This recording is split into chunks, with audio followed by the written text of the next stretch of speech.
Assalamualaikum warahmatullahi wabarakatuh. Saya Hidayatin Nabil Karomah akan menyampaikan jawaban dari soal UTS Manajemen Keuangan Internasional. Yang pertama yaitu, bagaimana pendapat dan keyakinan Anda dalam menjelaskan urgensi proses derivatif mata uang?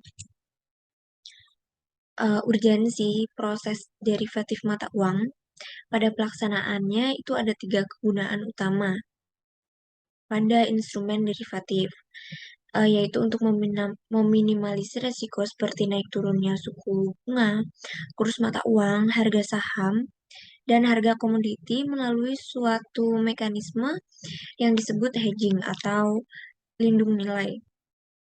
Sebagai langkah arbitrase, yaitu aktivitas membeli sekaligus menjual produk di dua pasar yang berbeda. Atau bisa juga dengan membeli dua produk yang berbeda, kemudian dijual kembali di pasar yang sama, dengan tujuan untuk mendapatkan keuntungan tanpa resiko, serta sebagai sarana spekulasi dalam rangka mencari keuntungan dari selisih harga yang memanfaatkan market timing. Soal nomor 2, siapa sajakah pelaku atau pihak yang berperan dalam pasar mata uang? Identifikasikan kepentingan mereka dalam pasar uang, kemudian jelaskan juga perbedaan karakteristik masing-masing. Pelaku dalam pasar mata uang yaitu ada Bank Sentral atau Bank Indonesia, lembaga-lembaga pemerintah, perusahaan-perusahaan swasta, bank-bank komersial, yayasan, lembaga dana pensiun, perusahaan asuransi, perantara pedagang, efek atau broker dan dealer, bursa berjangka, serta lembaga keuangan lainnya maupun individu masyarakat. Lalu kepentingan dalam pasar uang dan karakteristiknya.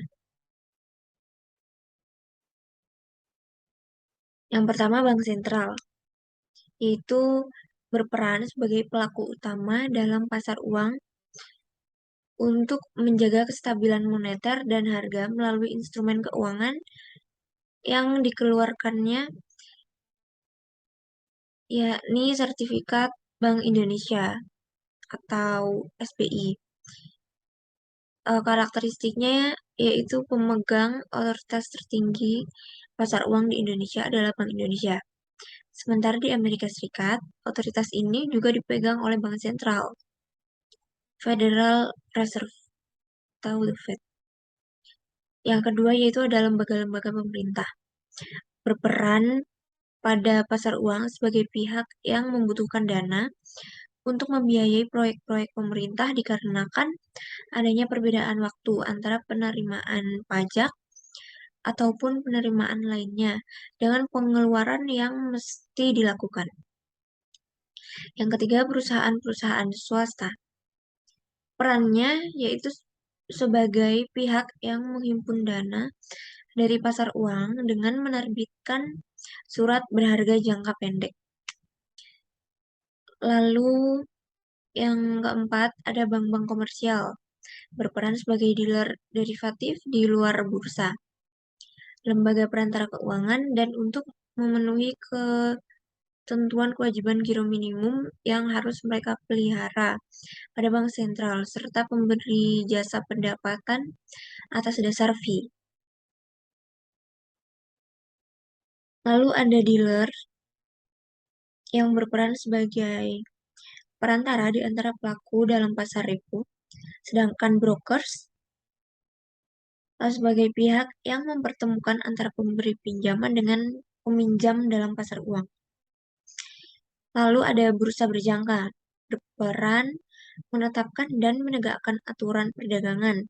Kontrak berjangka pasar uang adalah perjanjian standar untuk membeli atau menjual sekuritas pasar uang pada harga tertentu pada tanggal tertentu di masa depan. Lalu lembaga keuangan lainnya individu masyarakat, dan lembaga dana pensiun juga mempunyai peranan masing-masing dalam pasar uang. Soal yang ketiga, bagaimana pasar mata uang derivatif bermula di dunia?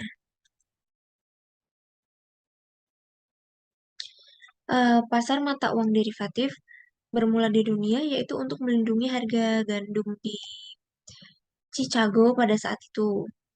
Bermula adanya instrumen derivatif yang tercatat pada tahun 1949 di Amerika Serikat, khususnya di kota Chicago. Produk awal derivatif di Chicago itu gandum, karena saat itu petani gandum di Amerika Serikat mengalami swasembada hasil tanam gandum yang harganya terus menurun karena pasokan yang berlebih. Chicago Mercantile Exchange menyusun dan membentuk kontrak derivatif untuk pembelian produk gandum agar penurunan harga yang terus-menerus teratasi. Lalu ketika petani panen, mereka tidak harus ke Chicago untuk menjual hasil panennya, tetapi disimpan dan dijual dengan nilai harga kontrak yang eh, sebelumnya sudah disepakati. Soal yang keempat, ceritakan pemahaman Anda mengenai jenis-jenis mekanisme pasar mata uang derivatif. Pasar uang merupakan mekanisme pasar yang membuat orang atau investor melakukan transaksi keuangan melalui perusahaan keuangan. Mekanisme pasar uang bisa dilakukan melalui perusahaan perbankan maupun sekuritas. Nantinya, orang yang melakukan transaksi investasi dalam pasar uang ini akan mendapatkan imbal balik atau return. Mekanisme pasarnya, Bank Harta mengalami masalah keriling, lalu meminjam pada bank karun di pasar uang antar bank, dan Bank Indonesia akan mengkredit account bank karun, lalu mendebit account Bank Harta. Sehingga Bank Harta memiliki cadangan giro yang cukup di Bank Indonesia, tetapi Bank Harta berutang kepada Bank Karun. Lalu ada jenis-jenisnya. Yang pertama ada pasar uang antar bank, melibatkan beberapa lembaga perbankan yang saling pinjam-meminjam dana untuk memenuhi keperluan nasabah masing-masing. Jenis transaksi ini cukup mudah dijumpai pada aktivitas perniagaan surat berharga. Lalu ada transaksi sertifikat deposito. Pihak bank akan menerbitkan surat berharga yang dapat dibeli oleh nasabah dengan nominal tertentu. Tetapi sertifikat itu bisa dipindah tangankan. Yang ketiga yaitu ada jual beli sertifikat utang. Pihak bank sentral atau pemerintah menerbitkan yang surat utang untuk bank umum yang bisa diperjualbelikan sebagai tambahan modal kepada bank sentral dan sebaliknya. Lalu yang terakhir ada pasar valuta asing. Transaksi ini sangat membantu proses transaksi valuta asing antar negara di dunia karena transaksi jual beli dalam bentuk valuta asing yang bisa ditukarkan dengan mata uang negara Indonesia atau sebaliknya. Dan karena sebagian investor ada juga yang berasal dari luar negeri.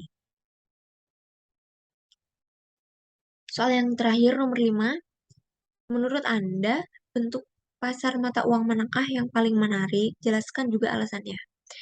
Menurut saya bentuk pasar mata uang yang paling menarik itu adalah sertifikat Bank Indonesia. Karena dia mendapatkan laba yang bisa membantu bank mengendalikan nilai rupiah agar tetap stabil.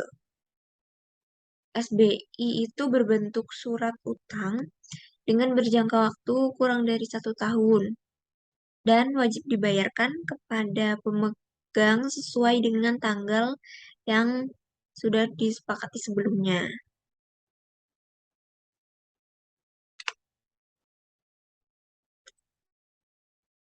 Mungkin hanya itu yang bisa saya sampaikan.